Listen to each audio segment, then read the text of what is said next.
الله تبارك وتعالى في كتابه الكريم. بسم الله الرحمن الرحيم. ألف لام ميم. أحسب الناس أن يتركوا أن يقولوا آمنا وهم لا يفتنون. صلى الله عليه محمد.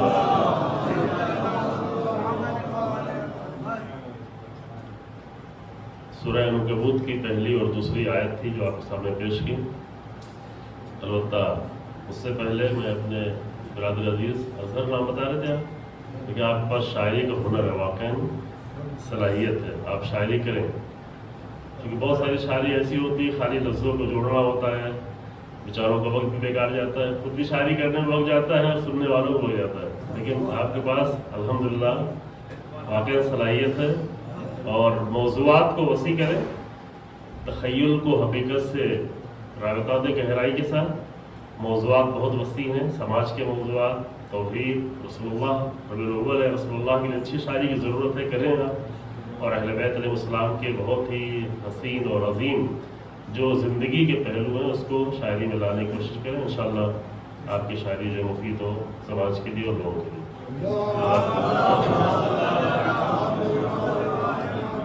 آپ کے اشعار بھی اچھے تھے، یہ نبی نوجوان ہے اس لیے ان کو میں تاکید کر رہا ہوں. سورہ عنکبوت کی یہ آیت، پہلی آیت تو کوڈ ورڈ ہے، کہا جاتا ہے قرآن کا کوڈ ورڈ.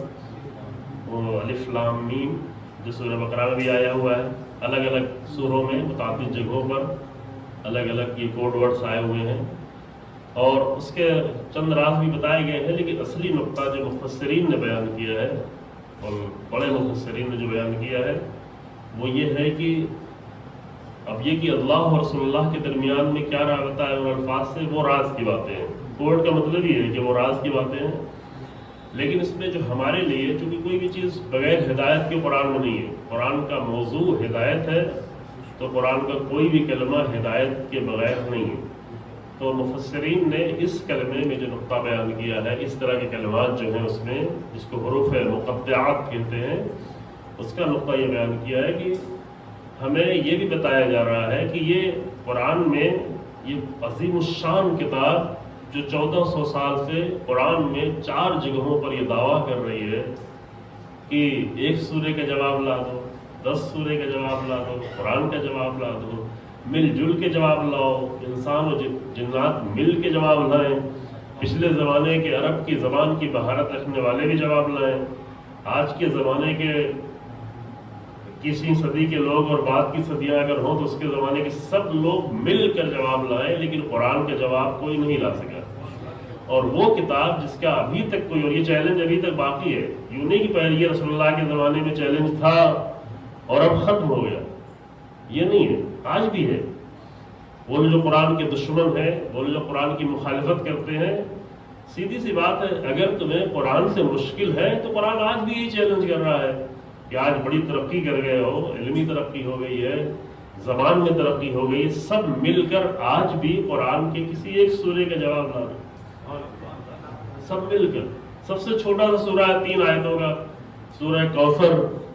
اتفاق سے عرب کے مہارت رکھنے والے سورہ کوثر ہی کو دیکھ کے کہنے لگے کہ یہ تو انسانی کلام ہو ہی نہیں سکتا، ما ھذا کلام بشر. اگر نہیں لا سکتے تو دشمنی چھوڑ دو، جو کہ بالکل منطقی اور لاجیکل چیز ہے کہ اگر اس کو نہیں مانتے ہو تو جواب لا دو. اگر یہ کسی انسان کا کلام ہے، سوچ کے تخیل کے ذریعے سے یہ شاعری ہے، جو شاعری بہت اچھی چیز ہوتی ہے، لیکن رسول اللہ کے لیے شاعری ممنوع تھی. ممنوع اسی لیے تھی کہ کہیں لوگ اس کو شاعری نہ سمجھنے لگے. قرآن نے منع کر دیا تھا، قرآن نے رسول اللہ کو بالکل منع کر دیا تھا.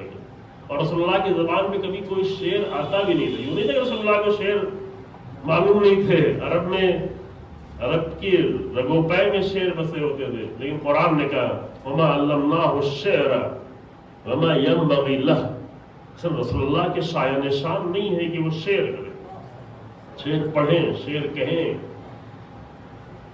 البتہ یہ نہ سمجھے شاعری بری چیز ہے. ائمہ علیہ السلام شعر پڑھتے تھے. امیر المومنین سے منسوب اشعار کا پورا ایک دیوان موجود ہے. ابھی اس میں کتنے اشعار امیر المومنین کے وہ بحث ہے، لیکن بہرحال ہے، شاعری موجود ہے.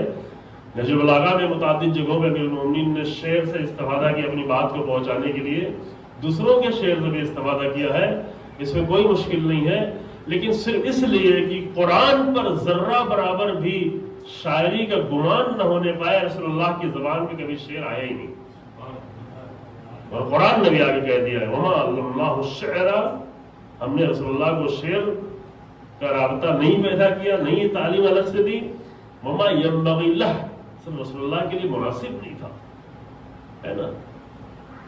تو یہ بات کس لیے کر دی؟ یعنی اتنا عظیم قرآن جو اتنی صدیوں سے مسلسل یہ دعویٰ کرتا چلا آ رہا ہے، وہ قرآن ان لفظوں میں قرآن نقطہ کے بیان کرتا ہے، مفسرین نے بیان کیا وہ قرآن جو اتنا عظیم الشان کلام ہے، اتنا بڑا معجزہ بنا ہوا ہے، وہ کلام بھی انہی الف بے کے ذریعے سے بن کے آیا ہے، یہی الف لام میم، یہی کاف ہے یہ عین صاد، یہ نہیں کوئی الگ سے زبان لائی گئی ہو، یہ نہیں کوئی الہی زبان ہو، کوئی جنتی زبان ہو، لوگوں کو سکھایا جائے کہ اگر تمہیں قرآن سمجھنا ہے تو اور فلاں زبان سیکھو، یہ الگ سے ایک زبان آئی ہے، اللہ کی زبان ہے، اللہ کا کلام تو معمولی زبانوں میں نہیں آ سکتا، نہیں، اللہ کا عظیم الشان کلام اسی زبان میں کہ یہی چند ابجد حروف کے ذریعے سے، چند الف با کے ذریعے سے بنے تھے، جو اردو سے بھی کم ہے، جس کے حروف جو ہے وہ اردو سے بھی کافی کم ہے، بلکہ اردو بولنے میں ان لوگوں کو بڑی مشکل ہوتی ہے، چونکہ بھی آپ جائیں آپ عمان میں اور امارات میں اور مختلف ملکوں میں، قطر میں، تو اب عربوں کو بھی مجبوراً اردو سیکھنا پڑتا ہے، چونکہ ان سے بڑی تعداد میں، اچھے بڑی تعداد میں اردو زبان لوگ ہیں، تو وہ ٹیل نہیں بول پاتے، وہ ڈال نہیں بول پاتے، وہ اڑے نہیں بول پاتے، یہ کلمات بول ہی نہیں پاتے بیچارے، تو عربی زبان جو اتنے کم حروف کے ساتھ ہے، مختلف زبانوں میں بہت سارے کیپٹلز ہیں، اس میں انہی کم حروف کے ساتھ اتنا عظیم الشان کلام پیش کیا گیا جو قیامت تک معجزہ بن کے رہے گا، اور معجزہ ہونے کی دلیل یہ کہ اس کو کوئی اس معجزے کا جواب نہیں لا پائے، البتہ یہ ایک پہلو ہے۔ خیر، ہمیں اس پہ گفتگو نہیں کرنی تھی، یہ 10 منٹ آپ کے لیا کہ آپ اس نقطے کی طرف متوجہ رہیں، جب قرآن پڑھیں تو دیکھیں کہ یہی لفظیں ہیں جو استعمال ہو رہی ہیں، آپ تھوڑا سا غور کریں تو آپ کو اپنی اردو زبان کی اس میں بہت سارے کلمات مل جائیں گے، یعنی آدھے کلمات قرآن کی اردو زبان کی مل جائیں گے، صرف جو ہے گرامیٹیکلی اس کو بدلا گیا ہے کہ الفاظ کے معنی چینج ہو جاتے ہیں، ورنہ بہت سارے اس میں آپ کو مل جائیں گے۔ ابھی ہم یہ آیت پڑھیں گے، اس میں بھی آپ اندازہ کر لیجیے کتنے اس میں جو ہے اردو کے کلمات جو بولے جاتے ہیں۔ لیکن جو میں نے آپ کے سامنے دوسری آیت پڑھی وہ ہمارا تھوڑا سا موضوع ہے، مختصر سی گفتگو کرنی ہے، آج بڑی رعایت کی ہے آپ لوگوں نے۔ چند سال پہلے میں ایک مجلس پڑھنے کے لیے آئے تھے، تو 1 گھنٹے سے زیادہ تو شاعری والی مجلس تھی، پھر اس کے بعد میری نوبت آئی، لوگ تھکے ہوئے تھے، مسئلہ ہو جاتا ہے پڑھنے میں انسان کے۔ خیر، ماشاءاللہ حسرت موہانی کا شعر ہے، نظر موہانی کی یاد آ رہی تھی مجھے جوان کی شاعری سن کے، تھوڑا لب و لہجے میں ماشاءاللہ سے۔ اور قرآن کی جو آیت ہے وہ یہ ہے کہ کیا لوگوں نے یہ گمان کر رکھا ہے، توجہ سے غور سے سنیے گا، شاید یہاں اکثر لوگوں کو معلوم ہو کہ میں ایسے آخر تک پڑھوں گا آرام آرام سے تاکہ آپ زیادہ توجہ کر سکیں۔ حسب الناس، کیا لوگوں نے یہ گمان کر رکھا ہے، ان یترکوا، کہ انہیں چھوڑ دیا جائے، یترکوا ترک کرنا، انہیں چھوڑ دیا جائے، ان یقولوا، کہ وہ کہیں آمنا، ہم ایمان لائے، وہم لا یفتنون، اور ان کو آزمایا نہ جائے، ان کو فتنے میں نہیں ڈالا جائے۔ فتنے کے معنی ہوتے ہیں آزمائش، اب وہ فتنہ کبھی کبھی برا ہو جاتا ہے، اصل ہے آزمائش، ہے نا۔ بس بنیادی مطلب اس آیت کا یہ ہوا کہ کیا لوگوں نے یہ گمان کر رکھا ہے کہ وہ اپنے آپ کے ایمان کے دعوے بھی کرتے رہے کہ ہم مومن ہیں اور انہیں آزمایا نہ جائے، یعنی یہ گمان بھی نہ کرنا، یہ خیال بھی نہ رکھنا۔ بعض لوگ تو یہ ارادہ رکھتے ہیں کہ ہم مومن ہیں تو ہمیں صرف نعمتیں ہی نعمتیں ملتی رہیں، ہمیں کسی طرح کی آزمائش پہ ڈالا ہی نہ جائے، تو پہلے اپنے آپ کو ایمان سے باہر نکال لو، یہ مومن ہو تو نہیں چھوڑا جائے گا۔ اگر مومن رہنا ہے، ایمان چھوڑ دو تو دیکھو بہت سارے لوگ ممکن ہے آزمائش کے لائق ہی نہ ہو، ہے نا، تو انہیں چھوڑ دیا جائے گا، لیکن ایمان کے ساتھ ممکن نہیں ہے۔ ان یقولوا آمنا، کہ یہ کہیں کہ میں مومن ہوں، وہم لا یفتنون، اور ان کو آزمایا نہ جائے۔ اب یہ تو قرآن کی آیت ہوئی، اس کے سہارے میں روایتیں بہت زیادہ ہیں، وہ ہم سب روایتیں نہیں پیش کریں گے کہ اشارہ کریں گے، البتہ اس کے بعد والی جو آیت ہے وہ بھی پڑھ لیجیے گا کہ كذلك فتنا الذين من قبلهم، یہ نہیں کہ مگر تمہیں آزمایا جا رہا ہے، تم سے پہلے کے لوگوں کو بھی آزمایا جاتا رہا ہے. جیسے قرآن کہتا ہے کہ یہ نہیں فقط تمہارے اوپر روزہ واجب کیا گیا، کتب علیکم الصیام کما کتب علی الذین من قبلہم، جیسے پہلے والوں پر بھی روزہ واجب تھا، جیسے پہلے والوں پر نمازیں بھی واجب تھیں، جیسے پہلے والوں پر بھی اخلاق کی پابندیاں لازم تھیں، جیسے پہلے والی قوموں کے پاس بھی انبیاء آ کر توحید کا پیغام دیتے رہے، جیسے پہلے والی قوموں کو یہ ساری چیزیں بنیادی ضروری تھیں، ہیومن ویلیوز ضروری تھیں، مورل ویلیوز ضروری تھیں، اسی طریقے سے آزمائش بھی تمہاری ضروری ہے. اور اب اس میں معیار کیا بنتا ہے؟ معیار یہ خود بخود بنتا ہے کہ جتنا ایمان کا درجہ بڑھتا چلا جائے گا اتنا ہی آزمائش کی سختیاں بھی بڑھتی چلی جائیں گی. اب اس سے گھبرا کے پھر یہ نہ کہیں کہ ہم اپنے ایمان کا درجہ ہی نہیں بڑھاتے ہیں. کیوں؟ ممکن ہے انسان سوچ رہا ہو. ایک صاحب تو مجھے ملے، بہت ہی اچھے متدین انسان تھے، یعنی دیندار انسان تھے، مالی اعتبار سے بھی بہت زیادہ مضبوط انسان تھے. جہاں تک مجھے اندازہ ہے کہ 10 لاکھ روپے جو سال میں وہ خرچ کرتے ہیں، اچھے کاموں میں خرچ کرتے ہیں، سب کچھ بہت اچھا تھا. لیکن وہ کہہ رہے تھے انسان بنا کے کس مشکل میں مجھے اللہ نے ڈال دیا ہے نا، انسان بنا کے کہاں ڈال دیا، اتنی مشکلات، اتنی آزمائش، اتنی سختیاں. تو انسان بننے کا ہنر ہی یہی ہے، انسان بنائے. جیسے کسی نے، اب بنی اسرائیل کے لوگ بڑے ناراض تھے جناب ہوا سے کہ یہ کیوں جناب ہوا نے مشکل کی جنت سے نکالنا پڑا. کیا شعر بھی موجود ہے نا اردو میں، آپ لوگ شاعری کے اچھا ذوق رکھتے ہیں کہ جنت سے نکلنا پڑ گیا جناب آدم کو. جنت سے نکلتے نہیں تو تمہاری بنانے کا خلقت کا فلسفہ ہی ختم ہو جاتا. اگر جنت میں تو ٹیمپریری رکھا گیا تھا، وہ بھی آزمائش ہی کے لیے رکھا گیا تھا.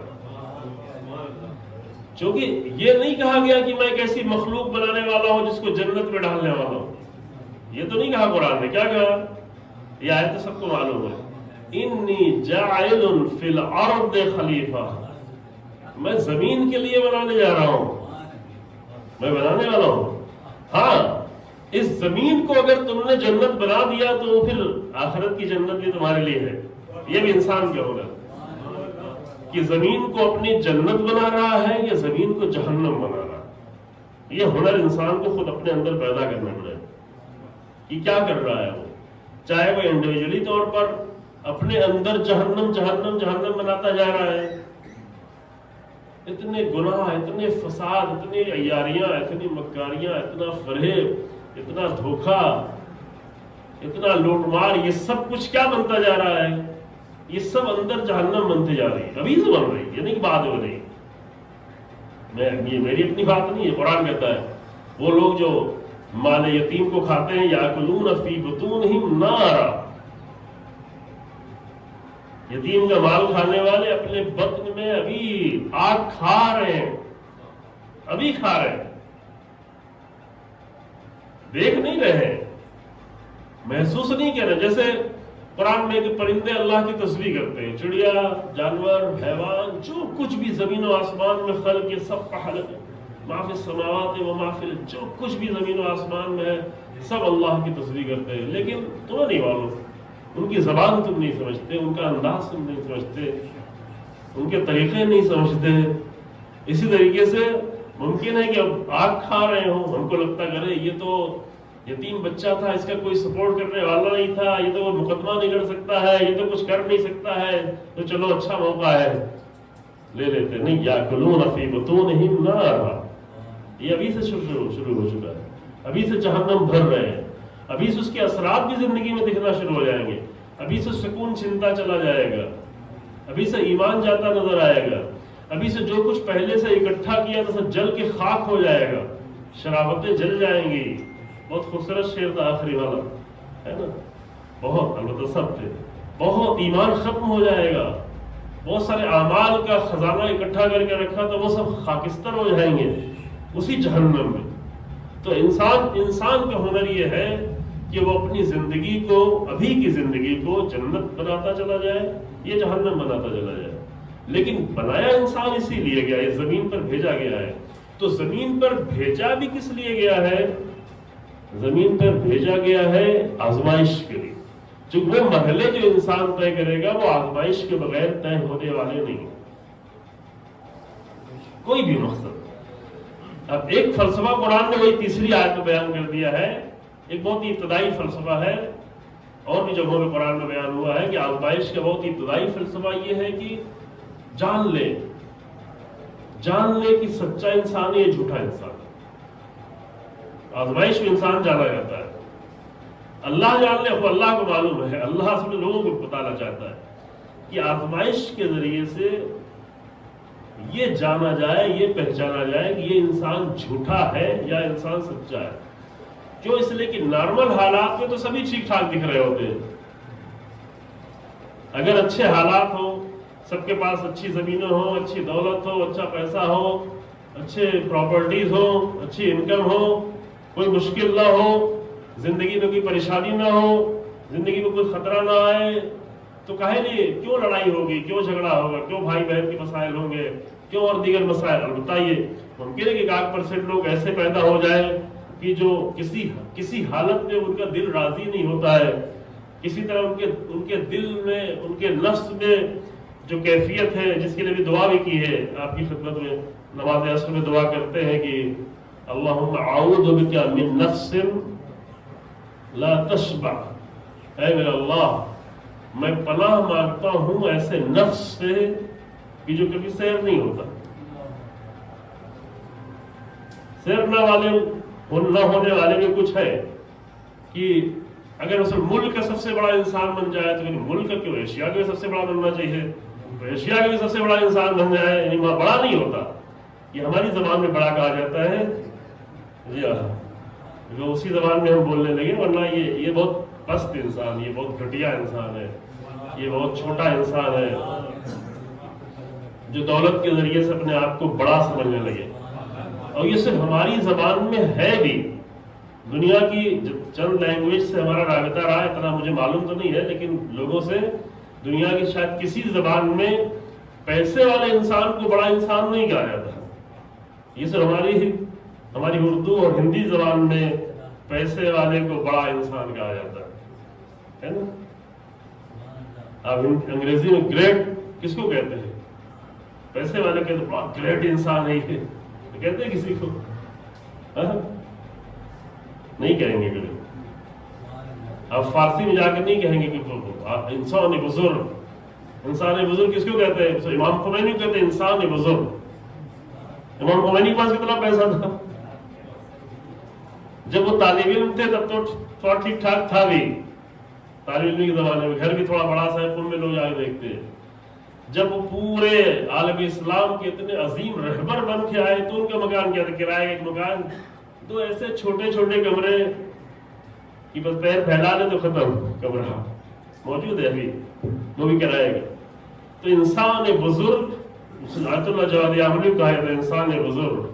رہبر کو کہا جائے گا انسان بزرگ. فارسی میں کس کو کہا جاتا ہے؟ عربی میں کس کو؟ عظیم انسان. اور آپ دوسری زبانوں میں آپ اگر آشنائی ہے تو معلوم کر لیں، عظیم انسان یعنی بڑا انسان. روایت میں کس کو بڑا کہا گیا ہے؟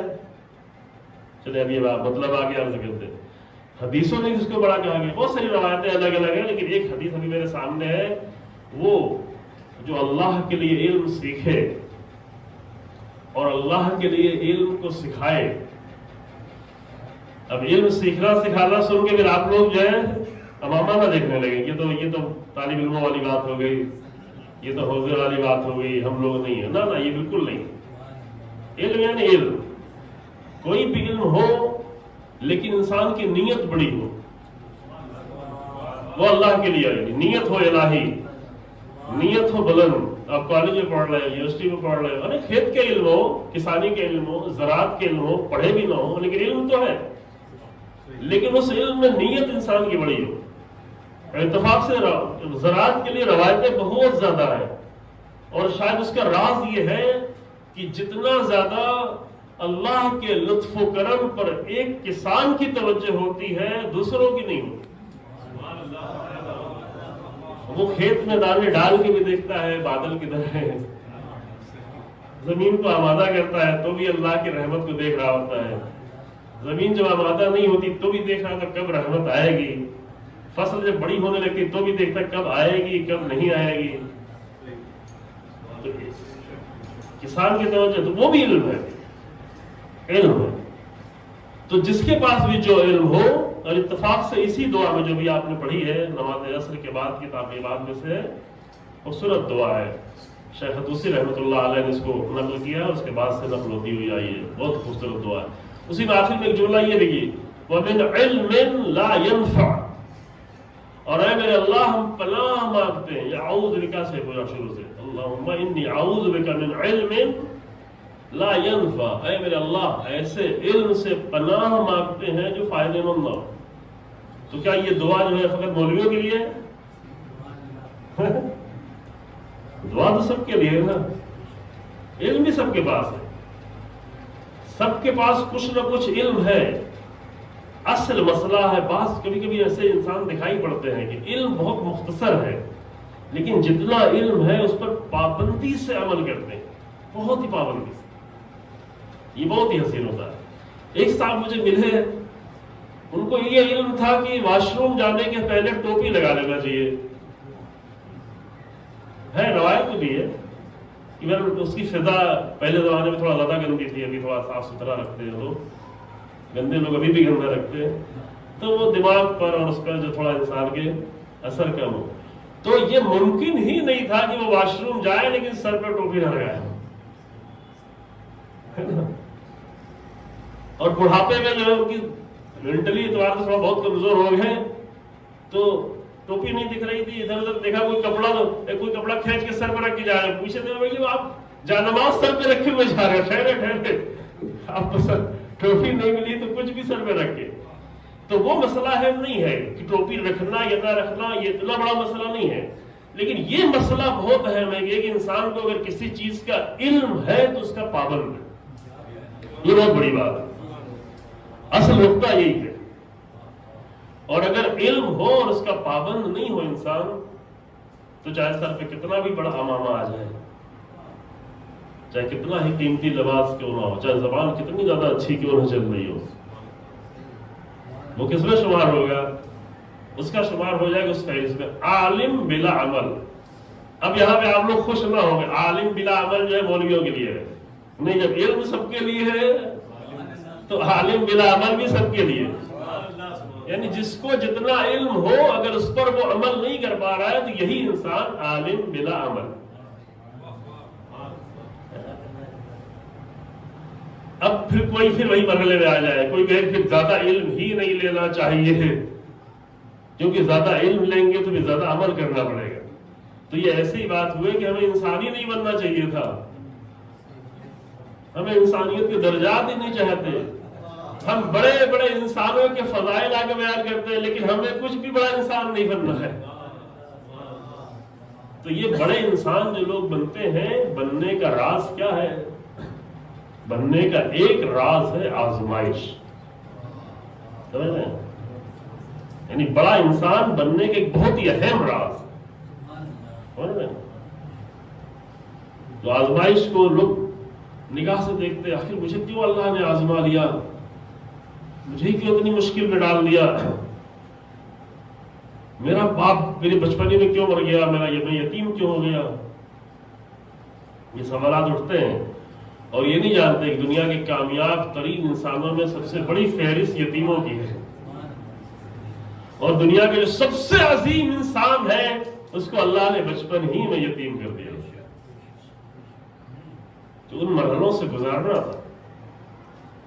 کتابیں ایسی لکھی گئی کہ جہاں دنیا کے بہت بڑے بڑے انسانوں کا ذکر ہے. ابھی ربیع الاول کا مہینہ باقی, میں کتاب کا ذکر کر دوں. ایک کتاب ہے 1974 میں غالباً یہ کتاب لکھی گئی ہے, امریکہ کا رائٹر ہے, ہارڈ کر کے نام ہے, پورا نام ابھی ذہن سے نکل گیا, البرٹ ہارٹ اس طرح کچھ کر کے نام ہے، آپ گوگل پہ ڈھونڈیں گے آپ کو مل جائے گا. اس نے کتاب لکھی 100 سے بڑا لکھا ہے کتاب کے فرسٹ کور پیج پہ. 100 لوگ most influential people of the history, صرف ورلڈ نہیں کہا، صرف اپنے زمانے کا نہیں کہا، آج کی دنیا کا نہیں کہا، بلکہ ایک انسان نے بیٹھ کے کتاب لکھنا شروع کی کہ پوری تاریخ انسانیت کے 100 سب سے زیادہ اثر گزار تاثیر رکھنے والے لوگ جنہوں نے دنیا پہ سب سے زیادہ اثر ڈالا. اب وہ 100 ہم نے پڑھا، ممکن اس کی تحقیق میں کہیں زیادہ زیادتی رہی ہو، سب کو یہاں پہ آ کر نہیں ثابت کیا جا سکتا، لیکن اس نے بہرحال، وہ امریکن رائٹر ہے، اس کے ابھی ہرڈ پبلیکیشن نام سے اس کے پوری دنیا میں اچھے پبلیکیشن کئی کتابیں اس کی ہیں. مائیکل ایچ ہرڈ اس کا نام ہے.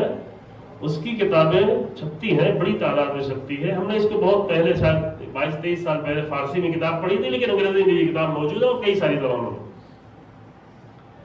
اس میں ایک کرسچن کتاب لکھ رہا ہے، امریکہ میں بیٹھ کے کتاب لکھ رہا ہے. امریکہ والوں سے مجھے تمہاری نگاہ میں سب سے بڑا انسان کون ہے، تو ابراہیم لنکن کا مثلا نام لیں گے، مثلا جارج واشنگٹن کا نام لیں گے، یا اور بھی کسی کا نام لیں گے، ہے نا. مثلا کہیں گے کہ البرٹ آئنسٹائن بھی ہمارے ملک میں آ گیا تھا، جرمنی کے، لیکن بہرحال بعد میں امریکہ چلا گیا تھا. کسی کا بھی نام لے سکتے ہیں. اس نے بھی نام لیا آئنسٹائن کا 10ویں نمبر پہ، شاید جا کے لیا کہ 9ویں یا 10ویں نمبر پہ آئنسٹائن کا نام لیا. لیکن پہلا نام ایک کرسچن ہوتے ہوئے، جس زمانے میں اس نے کتاب لکھی تھی، اس زمانے میں دنیا کی سب سے بڑی مذہب کی تعداد کرسچینٹی تھی. یعنی اس کے بعد بہانہ بھی موجود تھا کہ پہلا نام تو میں اپنے حضرت عیسیٰ کا رکھوں، جو سب سے زیادہ لوگوں پہ اثر انہوں نے ڈالا ہوا ہے، انفلوئنشل پیپل کا نام ہو رہا تھا، سب سے بڑا مذہب. ابھی شاید دھیرے دھیرے کرسچینٹی سے اسلام آگے بڑھتا جا رہا ہے، اب مسلمانوں کی تعداد زیادہ بڑی ہوتی جا رہی ہے. لیکن 1974 میں تو یقینی طور پر کرسچنز کی تعداد مسلمانوں سے کافی زیادہ تھی، اور اس کے بعد یہ بہانہ بھی موجود تھا کہ سب سے بڑا مذہب حضرت عیسیٰ کا مذہب ہے، تو بڑی آسانی سے وہ پہلا نام حضرت عیسیٰ کا لکھ سکتا تھا. لیکن اس نے اس کتاب میں حضرت عیسیٰ کا نام 3 نمبر پہ لکھا. تو پہلے نمبر پہ کس کا نام لکھا؟ پہلے نمبر پہ ذات ختمی مرتبہ حضرت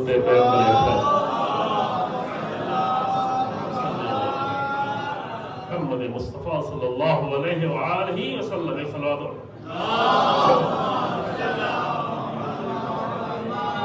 یہاں پہ انصاف کیا، پہلا نام رسول اللہ کا رکھا کہ دنیا کے سب سے زیادہ تاثیر ڈالنے والا انسان، دنیا کے سب سے زیادہ ذہنوں کو متاثر کرو. بھئی آپ سادے لباس میں ہیں، لیکن اس طرح نہیں کہ آپ پیچھے بیٹھے ہیں. تشریف لائیں یا اللہ، تفضل ایک صلوات پڑھیں آپ.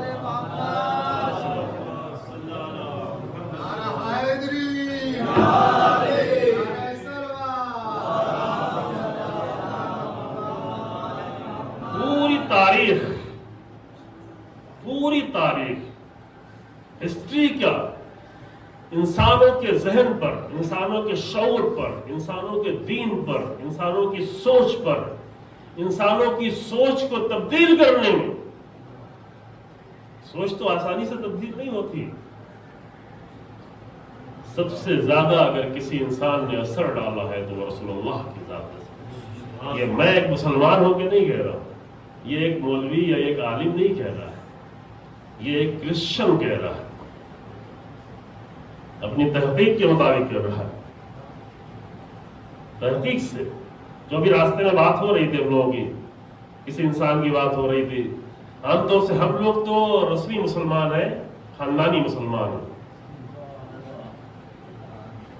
کتنے تحقیقی مسلمان ہیں یہ آپ سب اپنے اپنا جانتے ہیں، اور یہ اس سے پتہ چلتا ہے کہ جب تحقیق کی بنیاد پر اپنی کسی خاندان کی رسم کو چھوڑنا پڑے تب سمجھ میں آتا ہے کہ ہم کتنے تحقیقی مسلمان ہیں. اس سے پہلے نہیں. خاندان کی رسم اگر وہیں سے پتہ چل جاتا ہے کہ یہ انسان کتنا مسلمان ہے. اور وہ ایک آزمائش بھی ہوتی ہے. شادیاں آتی ہیں, ختنے آتے ہیں, اور بھی رسمیں آتی ہیں, دین کی رسمیں, دینداری کی رسمیں, عزاداری کی رسمیں, ان سب میں بھی انسان کی آزمائش ہو رہی ہوتی ہے کہ کتنا حقیقت کے مطابق ہے, کتنا رسموں کے مطابق. میں رسموں کو منع نہیں کر رہا ہوں, جو بہت ساری رسمیں بھی حقیقت کے مطابق ہیں, تو وہی رسمیں معتبر ہیں جو حقیقت کے مطابق, اور وہی رسمیں معتبر ہیں جو فلسفے کے مطابق. کسی بھی عمل کا بہرحال اپنا ایک فلسفہ ہوتا ہے. تو اس نے یہ لکھا. اب یہ بات آ گئی ہے تو بہرحال اس مہینے میں ہم یہ جملہ کہہ کے آگے بڑھے کہ کیوں کوئی انسان اتنا متاثر ہو جاتا ہے, اور کیوں یہ انقلاب آیا. جب کوئی انقلاب آتا ہے, انقلاب کو اثر کرنے میں وقت گزرتا ہے. مثلا امام خمینی کے انقلاب فقط امام خمینی کے ذریعے سے نہیں آیا, پہلے سے ہے. صدیوں سے کئی سارے لوگوں نے قربانیاں دی تھی, شہادتیں ہوئی تھی, درس ہوئے تھے, بحث ہوئے تھے, جانے گئی تھی, مرحلے چھوٹے چھوٹے انقلاب آتے اس مرحلے میں امام خمینی کو بھی کتنا لمبا سفر طے کرنا پڑا. طے کرتے کرتے کس عمر میں جا کر تقریباً 80 سال کی عمر میں پہنچے, تب جو ہے انقلاب کی منزل تک پہنچے. اور وہ سفر امام خمینی کے پہلے سے بھی جاری تھا, رکا ہوا سفر نہیں تھا. اور قانون بھی ہے سماج شاستر میں, سوشالوجی میں جو پڑھتے وہ جانتے ہیں کہ انقلابات کا مرحلہ ہوتا ہے. جب کوئی بڑی فکر آتی ہے تو پہلے وہ معاشرے کے کریم لوگوں کے, بہت ہی سمجھدار لوگوں تک پہنچتی ہے. پہلے وہ اس کو سمجھتے ہیں, وہ تھوڑا آسانی سمجھ لیتے ہیں, پھر سمجھ کے اس لائق ہو کہ دوسروں تک پہنچا سکے. جو بعض لوگ سمجھ لیتے ہیں لیکن اسے آگے نہیں بڑھا پاتے,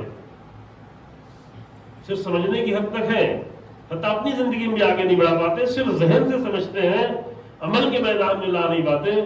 عمل کے میدان میں اگر لا بھی چکے تو دوسروں تک پہنچانا ان کے لیے مشکل ہوتا ہے. پھر وہ دوسری نسل تک جاتا ہے, جو دوسری نسل سے تیسری نسل میں پھر کہیں جا کر وہ پبلک انقلاب بنتا ہے, عوام تک پہنچتا ہے. دھیرے دھیرے وقت لگتا ہے.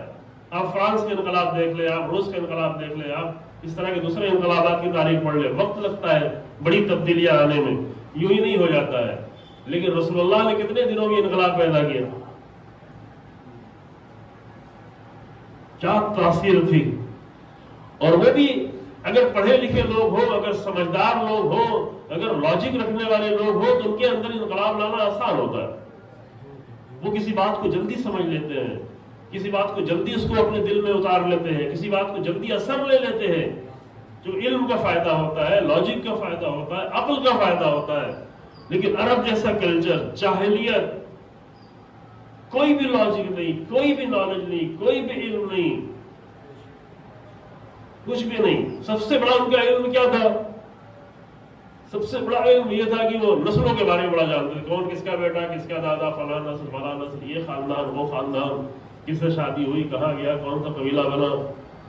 یہ سب سے بڑا ان کا علم ہوا کرتا تھا, اور اس سے بڑے فخر بھی کرتے تھے, اسی میں ساری شاعری کرتے تھے. اور جو امیر المومنین نے کسی کو دیکھا مسجد میں داخل ہو گئے, ایک صلوات پڑھے, اچھا ہے.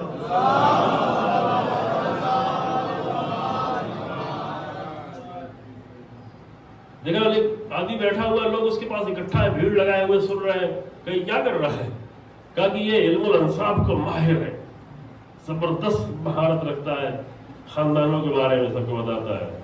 امام نے ایسی آہستہ سے نگاہ کہا, ایسے علم کا کیا فائدہ کہ جو انسان کی وہ کلمات مجھے پورے یاد نہیں ہیں, مفہوم یہ ایک ایسا علم الانصاب کے جان لینے سے کیا فرق پڑ جائے, کون سے بڑا مسئلہ تبدیل ہو جائے, کون سے زمین و آسمان میں تبدیلی ہے, کون سے ہمارے اندر تبدیلی ہے.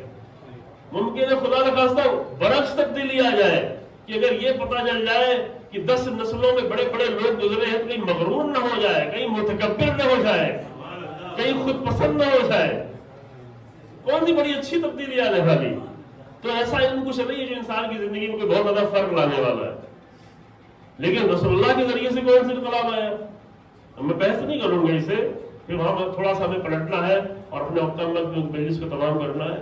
رسول اللہ کے ذریعے سے انقلاب, ایسے جاہل لوگ اس معجزے کو دیکھیں عزیزو, یہ تاریخ کا عظیم ترین معجزہ رہا. بہت سارے معجزے آپ نے سنے ہوں گے, انبیاء کے معجزے, ائمہ کے معجزے, کرامات بہت ساری سنے ہوں گی, لیکن یہ تاریخ کا عظیم ترین معجزہ رہا ہے کہ کسی انسان کا اثر اتنا زیادہ، وہ بھی دنیا کے سب سے گرے ہوئے گھٹیا لوگوں کے درمیان میں، جن کا کچھ بھی نہیں تھا۔ امیر المومنین نے جو پورا نقشہ کھینچا ہوگا کہ کیسے لوگ تھے جن کا دین نہیں، جن کا مکان نہیں، جن کا رہن سہن نہیں، جن کا کھانا پینا صحیح نہیں۔ تاکلون الخدر وتشربون الجشب، اس طرح کے الفاظ، الاسلام فیکم منصوبہ والآثام فیکم معصوبہ، تمہارا شر دین و شر دار، تمہاری حالت یہ تھی۔ کلچر اچھا نہیں تھا، تمدن نہیں تھا، تہذیب نہیں تھی، سویلائزیشن نہیں تھا، زندگی نہیں تھی، مکان نہیں تھے، کھانے گندے کھانے کھاتے تھے، سیاہ پتھروں کے درمیان میں، سانپوں کے درمیان میں، جانوروں کے معمولی جانوروں کے درمیان میں تم لوگ زندگی گزارتے تھے۔ جب کچھ بھی نہیں تھا، وہ قوم جو سب سے زیادہ دنیا کی بدترین قوم تھی، چند سالوں میں رسول اللہ نے اس کو دنیا کی بہترین قوم میں تبدیل کیا۔ یہ معجزہ تبدیل کیا، یعنی تبدیل کر دی۔ اب یہ کہ اس میں بہت سارے لوگ شہید ہو گئے، بعد میں پھر کچھ دوسرے لوگوں نے دوسری بھی تبدیلی کر دی ہے، اس کے لیے قرآن نے پہلے متوجہ کیا تھا کہ محمد اللہ رسول قد خلت من قبل الرسل افإن مات أو قتل انقلبتم على أعقابكم، اگر رسول اللہ اس دنیا میں نہ رہے یا قتل کر دیے گئے تو کیا تم واپس پلٹ جاؤ گے؟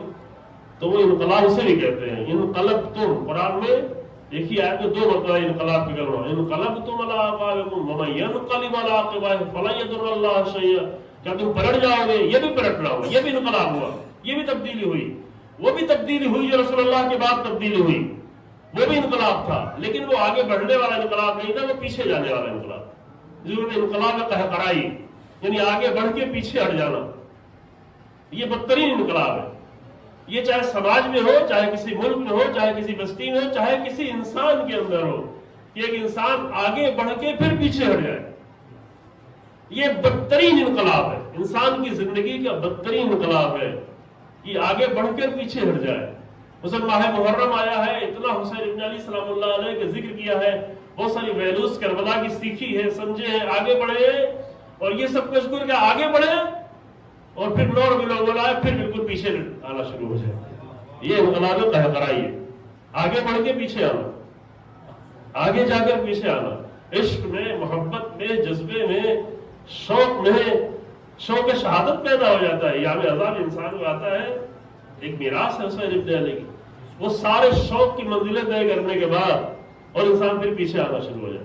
ماہ رمضان آئے، روزے کا اثر، شب قدر کا اثر، قرآن پڑھنے کا اثر، عبادتوں کا اثر، یہ سارا اثر انسان محسوس کرے اور پھر جو ہے انقلاب قہقرائی ہو جائے، پھر عید کے دن سب پلٹ جائے۔ البتہ جو لوگ آگے بڑھ جاتے ہیں ان کو پلٹنا نہیں بھی چاہیے، پلٹتے نہیں بھی انشاءاللہ۔ وہ لوگ جو صرف جو ہے افطار کا اثر قبول کرتے ہیں یا بریانی کا اثر قبول کرتے ہیں، ان کو پلٹنا آسان رہتا ہے، لیکن جنہوں نے کمالات کا انقلاب اپنے اندر پیدا کیا ہے، اور یہ اللہ نے مخصوص تاریخیں، مخصوص دن، ہر ہفتے میں، ہر مہینے میں، سال میں ایسے اعمال، ایسے موقع انسان کے لیے رکھے ہیں کہ اپنے اندر بڑے بڑے انقلابات وہ لاتا رہے، یہ عظیم انقلاب ہوتا ہے۔ لیکن یہ سارے انقلاب بھی جو انسان کی زندگی میں ہوتے ہیں، اس میں کہیں نہ کہیں انسان کی آزمائش ہوتی ہے جو انسان کو بڑھا رہی ہوتی ہے، اور وہ سب کے لیے ہوتی ہے۔ آزمائش کے ایک ایسا مرحلہ ہے کہ رسولوں کو بھی نہیں چھوڑا گیا، بلکہ رسولوں جو قانون نہیں ہے، ایمان تو رسولوں کا ایمان زیادہ ہے تو آزمائش بھی زیادہ ہے۔ جناب ابراہیم کی آزمائش اتنی کسی آزمائش ہوئی تھی؟ جو نبیوں میں اگر جا کر رسول اللہ کے بعد کسی کے اوپر زیادہ ذہن ٹک جاتا ہے اور ٹھہر جاتا ہے، اور بھی اولو العزم نبی ہے، کہ جناب ابراہیم کا ایک الگ مقام ہے، کتنی آزمائش سے گزرنا پڑا۔ اور رسول اللہ خود فرماتے ہیں، ما اوذی نبی کما اوذیت، کسی نبی کو اتنی اذیت نہیں دی گئی جتنا ہمیں ہے۔ میرا اذیت جو ہے ایک آزمائش کے مرحلے ہوتے ہیں، اور وہ ساری منزلیں طے کرنے کے بعد، توجہ کریں، ساری منزلیں طے کرنے کے بعد انقلاب کیسے آئے۔ میں ایک صرف چھوٹا سا نمونہ پیش کر دوں، خوبصورت نمونہ ہے، مجھے ایک دو باتوں اور کرنے کے لیے اس کا ٹائم نہیں رہ جائے، کسی کو تمام کرتے ہیں، لیکن غور سے سنیں۔ یہ نمونہ صرف اس لیے نہیں بتا رہے، تاریخ میں ایک واقعہ ایسا پیش آیا تھا، حسین واقعہ، کہ دنیا کی کسی بھی انسان کے سامنے اگر یہ واقعہ پیش کر دیا جائے تو بہرحال رسول اللہ سے متاثر ہو کر رہے گا۔ چاہے کتنا ہی دشمن کیوں نہ ہو، ہم نے پیش نہیں کیا ہے۔ اور یہ شخص جو کتاب لکھی ہے مائیکل ہرڈ نے، اس نے بھی شاید اس واقعے کا ذکر بھی کیا ہے، ابھی ذہن میں نہیں ہے، شاید واقعہ عظیم ہے، یعنی کیسے انقلاب آیا، کیسے بدلے لوگ۔ جب 10ویں صدی، معاف کیجیے صدی 10ویں ہجری میں رسول اللہ مکے میں داخل ہوئے، کتنے سال بعد؟ ہجری یعنی 10ویں ہجری یعنی ہجرت کے 10ویں سال، یعنی 10 سال بعد، 10 سال بعد داخل ہو رہے۔ 6ٹھی ہجری میں بھی رسول اللہ آئے تھے لیکن داخل نہیں ہونے دیا اور واپس چلے گئے۔ بعض لوگوں کو بڑا برا لگا، بعض لوگوں کی وہیں پہ اچھی خاصی آزمائش ہو گئی، رسول اللہ کے اصحاب کی آزمائش ان کی بھی ہوتی رہتی، وہ بھی ایمان کے بڑے بڑے دعوے تھے بھی بڑے بڑے مومن، اس میں عظیم مومن تھے، تو آزمائش میں لوگ کمزور پڑ جاتے ہیں۔ 6ٹھی ہجری میں رسول اللہ آئے، اور کتنا آئے تھے دیکھیں، اس مرحلے میں تھوڑا اپنے آپ کو رکھے تو بہت آسان نہیں تھا۔ 6 سال سے لوگ اپنا وطن چھوڑ کے گئے ہوئے تھے، 6ٹھی ہجری تھی یعنی 6 سال سے پہلے، 6 سال سے اپنے وطن نہیں آئے تھے، 6 سال گھر بار سب کچھ چھوٹا ہوا تھا، کعبہ چھوٹا ہوا تھا، اور 6 سال بعد آئے، اور آئے بھی کیسے؟ کتنا سفر طے کر کے آئے؟ اونٹ پر، گھوڑوں پر، کھچروں پر، گدھوں پہ بیٹھ کے 450 کلومیٹر کا سفر طے کر کے آئے تھے، تھوڑا سا سفر نہیں تھا۔ مکے سے مدینہ 450 کلومیٹر ہے، تقریباً 25 کلومیٹر پہلے وہاں پہ رکے تھے جہاں پہ یہ سارا معاملہ ہوا صلح حدیبیہ۔ تو کوئی 450 کلومیٹر سفر طے کر کے آئے، اور اس کے بعد کہا کہ نہیں ابھی تو آپ واپس جائیں، ابھی تو نہیں جا سکتے، اور رسول اللہ بھی ساری شرطیں قبول کر لیں کہ ہاں ہمارا آدمی آئے گا تو ہم واپس کر دیں گے، تمہارا آدمی آئے گا تم واپس نہ کرنا، کہا ٹھیک ہے قبول ہے۔ معمولی مسئلہ نہیں تھا، میں بحث نہیں کروں گا، یہ راز اس کے بہت سارے ہیں، بیان بھی کیے جا چکے ہیں، آپ انشاءاللہ آگاہ بھی ہوں گے، نہیں ہو تو خود ہی ڈھونڈے، ہے نا۔ اس طرح ان کو آزمایا گیا، رسول اللہ کو بہت تکلیف بھی ہوئی، خیمے میں گئے پھر واپس پلٹے، جناب ام سلمہ کا خیمہ تھا، آگے قربانی دے لو، قربانی کرنے کو تیار نہیں تھے، کہا کہ اپنا سر مڑا لو، سر مڑانے کو تیار نہیں تھے، رسول اللہ کو دوبارہ بیعت لینی پڑی ان لوگوں سے، یہ سب مرحلہ تھا۔ اور پھر 6ٹھی ہجری کے بعد کب آئے؟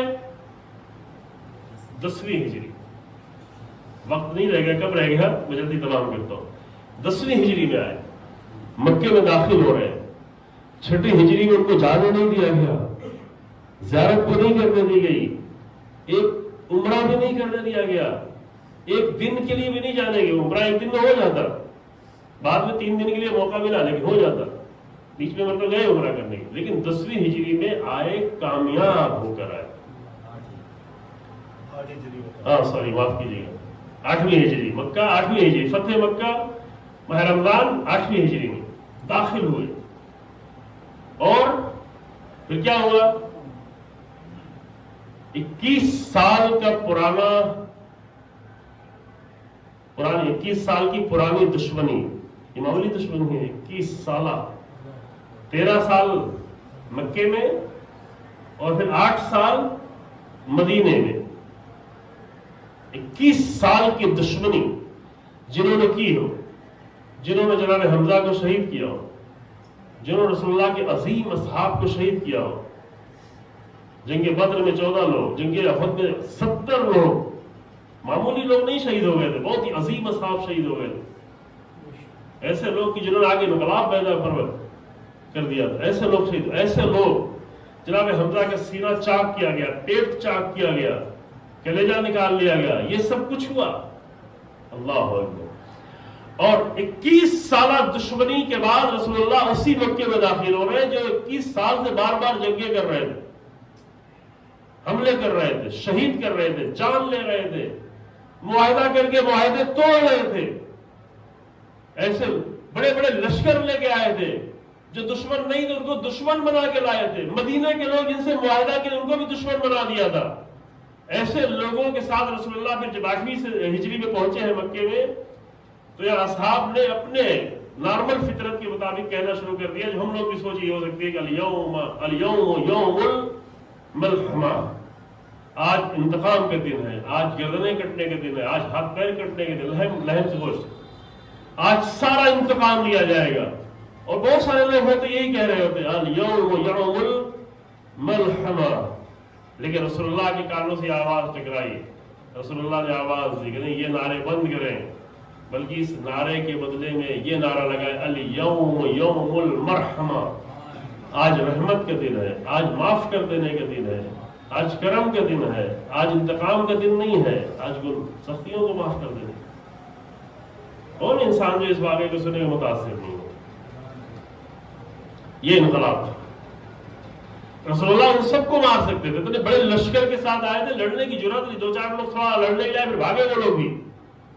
21 سالہ جنگ کا انتقام لے سکتے تھے، اتنے شہیدوں کا انتقام لے سکتے تھے، اتنی رکاوٹوں کا انتقام لے سکتے تھے. اور اگر انتقام لیتے تو دنیا میں تاریخ میں کسی کو یہ حق نہیں ہوتا کہتا کہ غلط کیا. جان تو لے لیتے لیکن انقلاب نہیں آتا، تاریخ نہیں بدلتی.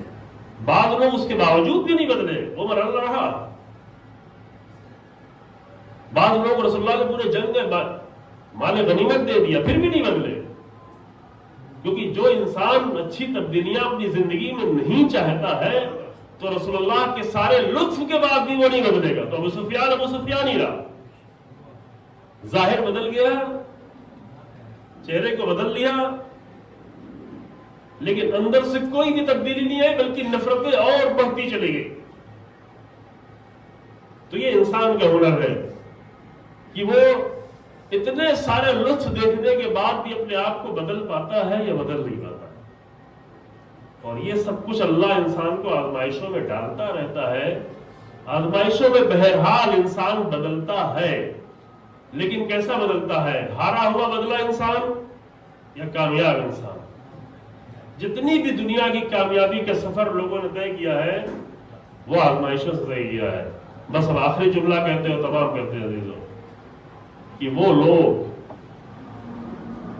لوگ جو آزمائشوں سے ڈرتے ہیں وہ ابھی سے لکھ لے اپنے لیے وہ دنیا کے ناکام انسان ہیں. جو سختیاں نہیں چاہتے، جو ہر چیز میں آسانی چاہتے ہیں، آسانی سے زندگی گزر جائے، آسانی سے سسرال سے اچھا جہیز مل جائے، اچھا سا گھر مل جائے، زندگی اس طرح آگے بڑھ جائے، کوئی ایسا خاندانی مال بھی کوئی مل جائے، کچھ کرنا نہ پڑے، علم آسانی سے مل جائے. ملتا ہی نہیں ہے. مال تو چلو آسانی سے ممکن ہے مل بھی جائے دھوکے سے، علم نہیں ملتا.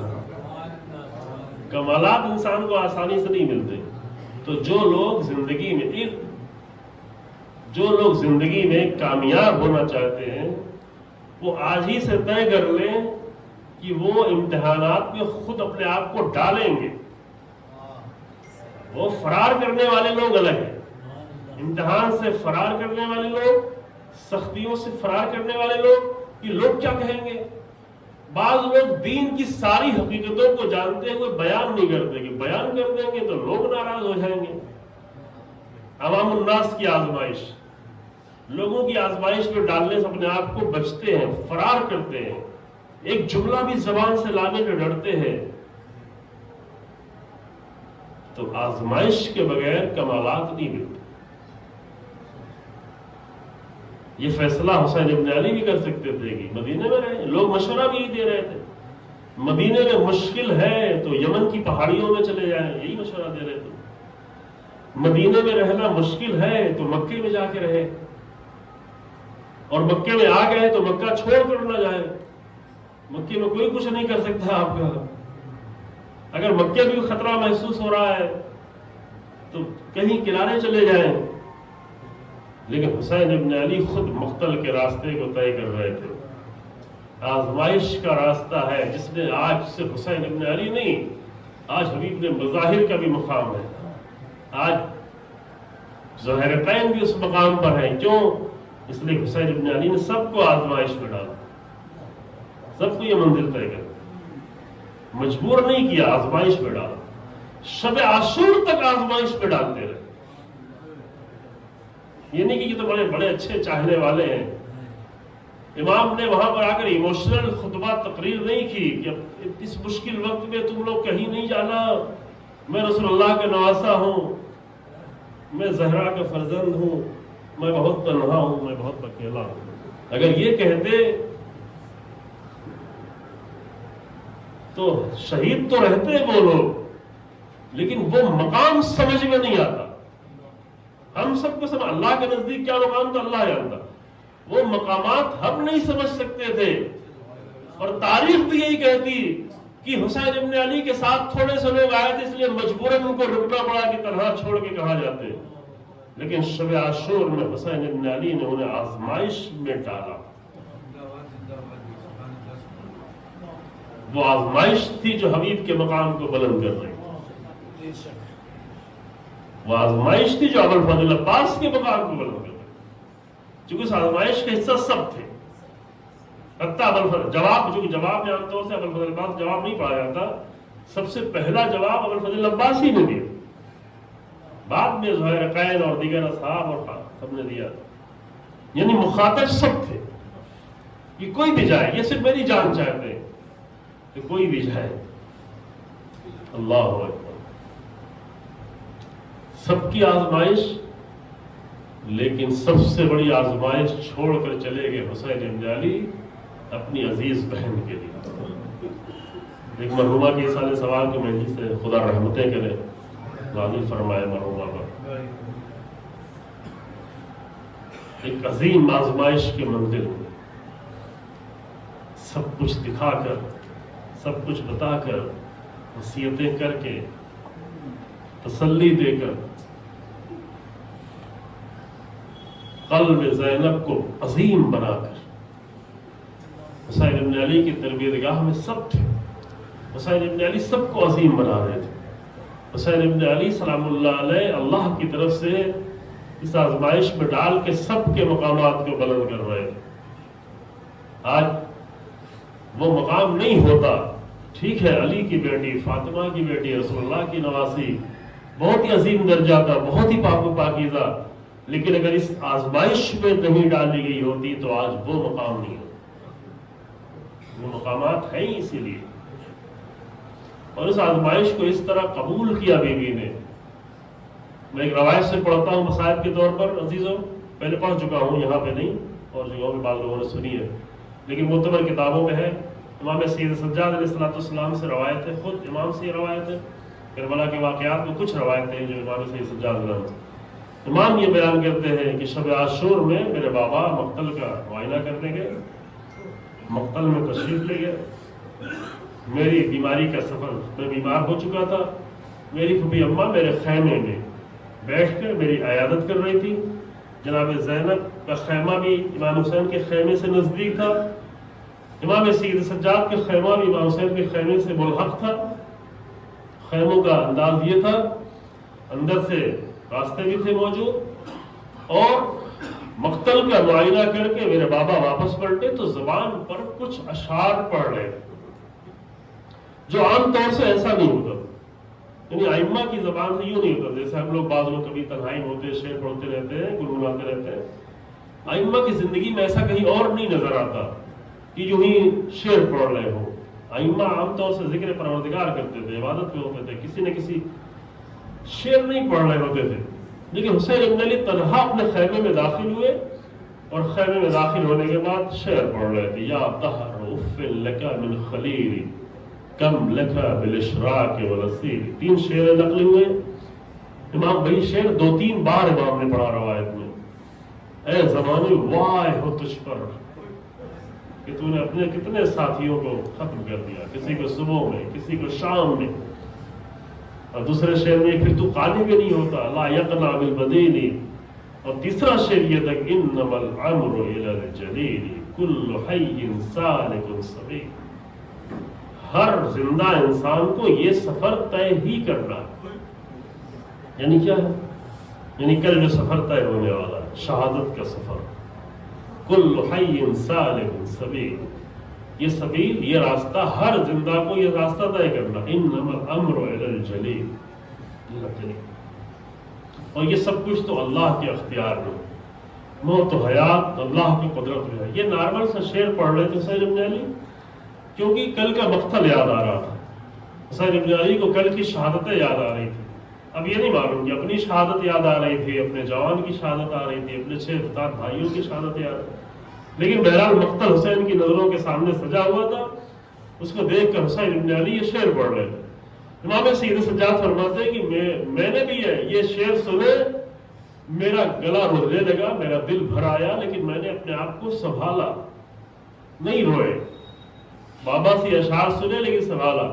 لیکن میری پھوپھی اماں نے میرے قریب جب یہ شعر سنا, سر پہ چادر ڈالی, اس خیمے سے نکل کر میرے بابا کے خیمے, چونکہ امام حسین السلام کے خیمے کے اس طرف جناب جون کا خیمہ تھا, اس لیے بی بی نے سر پہ چادر ڈالی اور خیمے میں داخل ہوئی اور جا کے سوال کرتی ہے, بھیا کیا اپنی شہادت کی خبر دے رہے ہیں؟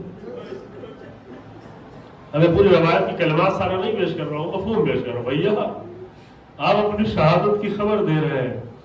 اے میرے بھیا, میرا بابا نہ رہا, میری ماں نہ رہی, میرا بھیا حسن مجھ سے چھن گیا, لیکن آپ تھے تو مجھے لگتا تھا کہ میرا بابا بھی ہے, میری ماں بھی ہے.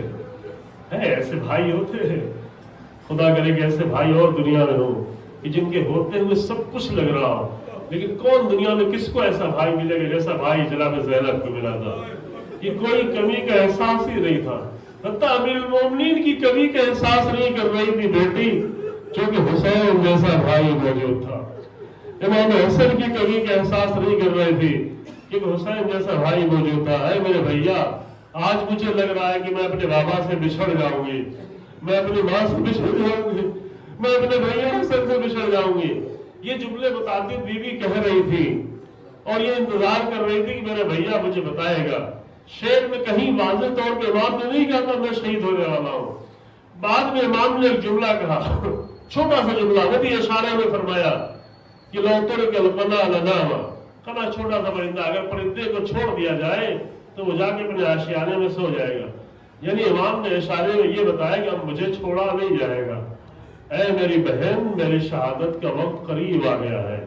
اب یہاں پہ روایت کے جملے یہ ہیں کہ امام زین العابدین بیان فرماتے ہیں کہ میری پھوپھی اماں نے فریادیں بلند کی کیونکہ بھیا کی شہادت کا اب یقین آ گیا تھا. جب سے کربلا کی زمین پہ آئی تھی آثار نظر آ رہے تھے, بی بی کو بار بار رونا آ رہا تھا, لیکن پھر بھی سوچ رہی تھی کہ رسول اللہ کا نواسا ہے, فاطمہ کا لال ہے, شاید کوئی لشکر آ جائے, بصرے سے لوگ آ جائیں, کوفے سے آ جائیں, کہیں اور سے بھی کوئی آ جائے. جناب زینب کو بھروسہ تھا اسی لشکر کے لوگ بہرحال کوفے کے لوگ ہیں, ممکن ہے یہ لشکر ٹوٹ کے آ جائے.